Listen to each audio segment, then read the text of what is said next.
On the 13th of September 1882, Britain consolidated its grip on Egypt following a decisive military victory at the Battle of Telephone el-Kebir. As British influence expanded across the region, it inevitably collided with the ambitions of the Mahdist State, a powerful religious and political movement that had taken root in opposition to outside authority. At its helm was Abdullah al-Khalifa, the supreme ruler of the Mahdist movement at the time of the British advance. He was deeply committed to halting the spread of British power and fiercely protective of the territories under Mahdist control. By 1896, Britain's strategic interests in the region had grown too pressing to ignore. The Suez Canal, the critical artery linking Britain to its Eastern Empire, required robust defense. There was also the matter of the slave trade, whose continued existence offered both a moral and political argument for deeper intervention in Sudan. With these factors weighing heavily, the British government authorized the military reconquest of Sudan. A combined Anglo-Egyptian army was placed under the command of Major General Herbert Kitchener, who served as commander-in-chief of the Egyptian army. The force that marched southward from Egypt was considerable. Roughly 8,200 British troops fought alongside approximately 17,600 Egyptian and Sudanese soldiers. The column was further supported by 44 artillery pieces and 20 Maxim machine guns, the latter capable of delivering devastating volumes of fire in sustained bursts. The British infantrymen were equipped with the newly adopted khaki field uniform and the distinctive pith helmet, replacing the brightly colored dress of earlier campaigns. Their standard-issue weapon was the Lee-Metford bolt-action magazine rifle, among the most reliable and modern firearms of the period. After a succession of minor engagements that secured a path southward along the Nile, the British Army made camp on the western bank of the river on the 31st of August, positioned just north of the Kerreri Hills. A quiet certainty settled over the troops. Everyone from the senior commanders to the most junior infantrymen understood that a decisive engagement was close at hand. Omdurman, the Mahdist capital, was visible just 10 miles to the south.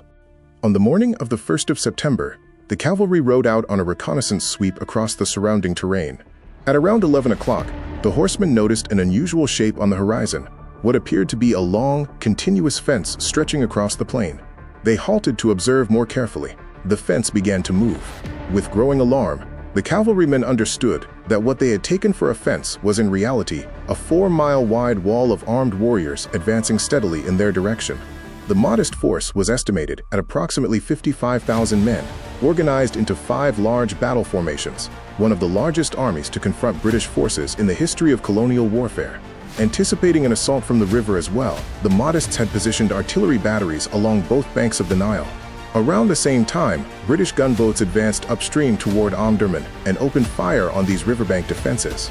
The Mahdist cannon crews were entirely outclassed by the accuracy and firepower of the gunboat detachments, and the batteries were swiftly silenced.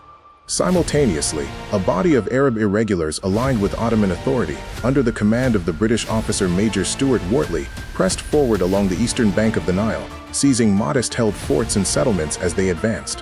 When the cavalry returned with news of the approaching host, Kitchener acted without delay. The main body of the army, infantry, artillery, and supply wagons, was encamped along the Nile near the village of Agiga. On learning the full scale of the enemy force, Kitchener deployed his men in a wide defensive arc around the village, with the river protecting his rear. It was an arrangement designed to funnel the vast Mahdist army into the concentrated fire of British rifles and guns. At 5:50 in the morning on the 2nd of September, the Mahdist assault began. Around 8,000 warriors under the command of Osman Azrak drove directly at the British lines, followed closely by a second force of similar strength, a mixture of riflemen and spearmen, advancing from the northwest. The British guns opened fire at approximately 2,750 meters, their shells ripping through the packed formations before they could close the distance.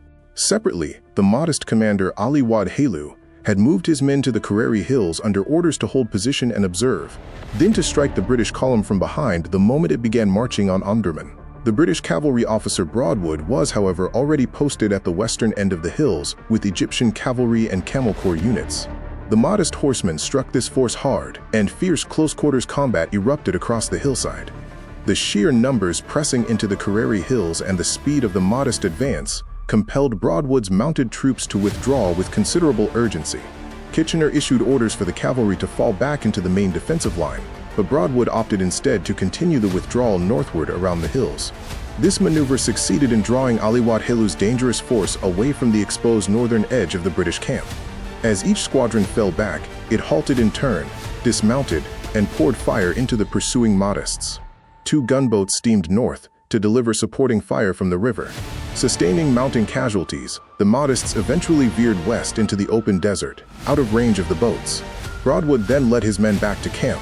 On the central plain, an additional Mahdist division had merged with the main assault column, swelling the attacking force to some 20,000 warriors. They had now advanced well within the killing range of British rifles. Osman Azrak rode at the front of his men, pressing the charge forward until he was shot from his horse and killed. By 8 o'clock that morning, the assault had stalled across the entire front, and the surviving Mahdists began falling back across the bullet-swept plain. Anxious to prevent the Mahdist army from withdrawing into Omdurman and prolonging the fight through urban resistance, Kitchener ordered a rapid flanking movement. His infantry and artillery swung around the eastern side of the retreating Mahdist formations, cutting the survivors off from the city and forcing the broken remnants westward into the desert. The 21st Lancers were sent ahead to scout the route toward Omdurman. They soon came upon what appeared to be a body of roughly 400 Mahdist fighters occupying a shallow depression in the ground. The regiment surged forward in what became the largest British cavalry charge since the Crimean War, only to discover that the visible fighters were concealing approximately 2,500 Mahdist infantry hidden behind a nearby rise. The collision was violent and chaotic. Among those riding in the charge was Lieutenant Winston Churchill, leading a troop of 25 Lancers. After brutal fighting at close range, the Lancers drove the Mahdists from the ground, though not without significant casualties. While the Lancers fought, the British infantry and artillery continued marching on Omdurman. Colonel MacDonald soon identified a serious threat developing to his west. A Mahdist force of around 15,000 men was bearing down on his flank. He rapidly deployed his brigade into a firing line and brought his batteries forward. Kitchener, recognizing the danger, immediately rushed reinforcements to MacDonald's position. The Mahdist assault was met with withering fire and repulsed with enormous losses. A separate northern Mahdist contingent arrived too late to coordinate their attack meaningfully, entering the fighting only after the central thrust had already been shattered. In a final act of defiance, approximately 500 Mahdist cavalry launched a last desperate charge. It was annihilated almost instantly. The march into Omdurman resumed unopposed, and the battle was over before midday. The human cost to the Mahdist force was staggering: around 12,000 killed, 13,000 wounded, and 5,000 taken prisoner. Kitchener's army, by contrast, suffered just 50 men killed and 382 wounded.